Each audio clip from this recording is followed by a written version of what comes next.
Yo, Darius Britt here. Someone had asked me in the comments to chat about my favorite director. I hadn't really spoken on this in the past because I'm kind of weird when it comes to the whole favorite filmmaker thing. I kind of suck at it. Actually, I can, This is a tough question because I don't really have a favorite director. I appreciate so many different directors for different reasons. It almost makes more sense to me to talk about what directors I was into by what phases I was in. You know, when I was a newbie, I was into this cat. When I was intermediate, I was in these peeps. When I was a newbie, when I first started learning about film, I loved the usuals. George Lucas for the Star Wars franchise. Spielberg for obvious reasons. Dude's body of work is ridiculous. David Lynch. Stanley Kubrick, the godfather of film. I admire their work, but I don't identify with these guys. By identify, I mean I couldn't really see myself or my values reflected in them. Don't get me wrong, I loved their movies, but I could never see myself making any of them. As a newbie, I identify with filmmakers like Mike Nichols. Mike was known for being an actor's director. He could pull really great performances out of any actor regardless of their experience level. He's the guy who did The Graduate, classic. He had a background in theater and improv. Closer was my jam. Love that movie. Ingmar Bergman. Ingmar Bergman manages to capture so much texture and emotion in his films. All of his films feel very personal and distinct. Of his films, Cries and Whispers was my favorite. Very dark,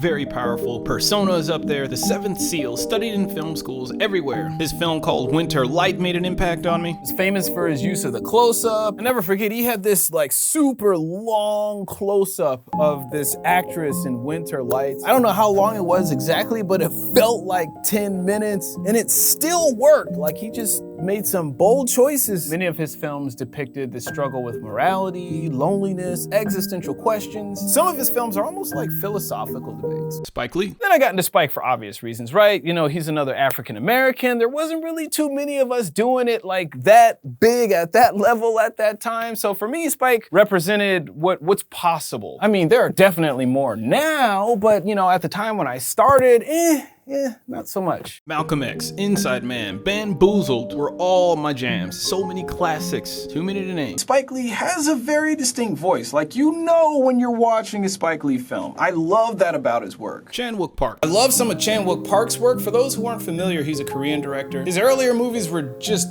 batshit crazy. He's one of those filmmakers I admire, but I would never make the types of films he makes. I love the way he moves his camera, the angles, the shots, the production design, the attention to detail. Sympathy for Lady Vengeance, Old Boy, Thirst, very wild yet beautiful movies. When I was making a feature, I need to preface this, making a feature film is incredibly stressful and terrifying. If you have not seen my documentary on how I shot my first movie, UNSOUND, you should check it out. I'll link that here or down in the description section somewhere. You're about to spend a ton of time and loads of money that you don't have in most cases. Jurassic Park is cool and all, but studying movies like that's not gonna help me make a no-budget feature. I found it more beneficial to study other directors who pulled off low-budget feature films. Vin Diesel. I studied the heck out of Strays, Vin Diesel's first feature debut. I've talked about how much influence that film had on me before on this channel. Vin wrote it, produced it, directed it, and starred in his first feature, all shot for 40 grand. Man, I probably watched that film 10 times. Broke down the shots, just the texture, the blocking. Again, these are all possibly things that I could do with my budget. So that film was a huge inspiration. Last I checked, both the film and the behind the scenes featurette are available on YouTube. Shane Carruth. I studied Primer, Shane Carruth's first feature. This was made for 7 grand, a sci-fi film for 7 grand. That is practically pennies, people. It's unique, it's textured, it's well directed. Did well at the festivals, launched his career, and also the behind the scenes featurette for that, loaded with goodies. Bellflower. Evan Glaudel's Bellflower was also a huge inspiration. Very edgy, very stylistic film. They even built their own camera specifically for this movie. You would not believe that film only cost $15,000. Amazing accomplishment. I saw that film 6 months before I started shooting UNSOUND, and I got to meet the cast and crew in person, hard workers, hustlers, all of them. But again, it was another film, another director with a different process, but showing me what's possible on a small budget. Robert Rodriguez. His first feature, El Mariachi, was a big one, also made for 7 grand. Read the book, Rebel Without a Crew. If you want to be a writer-director, you need to read that book. My post-feature film phase. After making my first feature, UNSOUND, I looked at filmmaking through an entirely different lens. I learned so much about myself as a filmmaker. There were a lot of things about that film that I was happy with, but it's not a perfect film. One of my biggest regrets is the lack of atmosphere. I was so focused on telling a good story, and I think that we did that well, but I just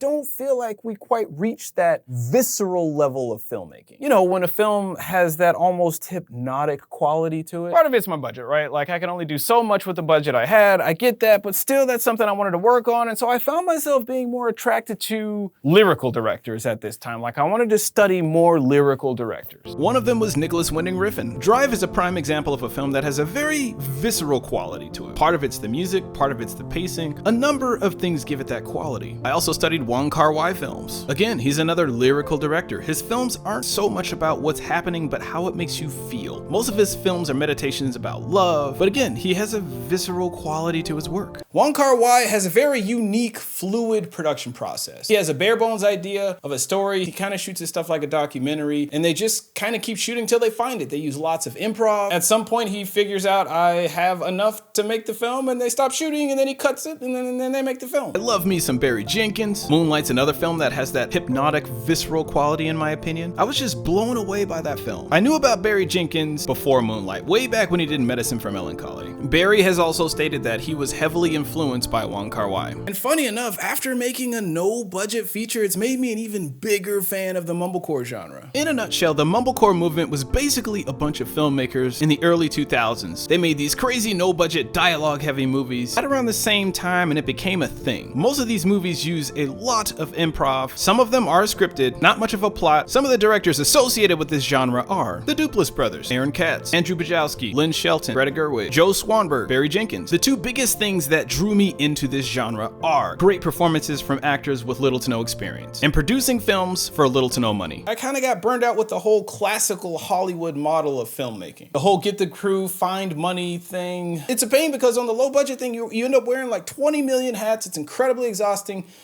And I need a break from it. I just love shooting. I'm happiest when I'm shooting and when I'm on set.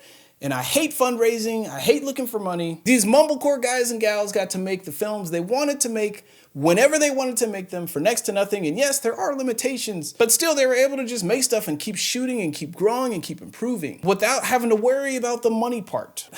Just go shoot. I love it. Almost all of these filmmakers who started off making movies for $100, $1,000, $5,000, they're all doing big things in Hollywood or on streaming services now. I've studied a ton of Mumblecore movies. Some notables you should see if you're interested. The Puffy Chair by the Duplass brothers, Mutual Appreciation by Andrew Bujalski, Quiet City by Aaron Katz, Medicine for Melancholy by Barry Jenkins. Just look up Mumblecore movies. There's a ton of them. So who am I into now? Jordan Peele, Denis Villeneuve, Gaspar Noé, Ava DuVernay, Ryan Coogler. Like I said, really tough for me to name a favorite. There's so much you can learn from everyone else's process that I think as creatives we do ourselves a disservice when we try to narrow that down to one or two people.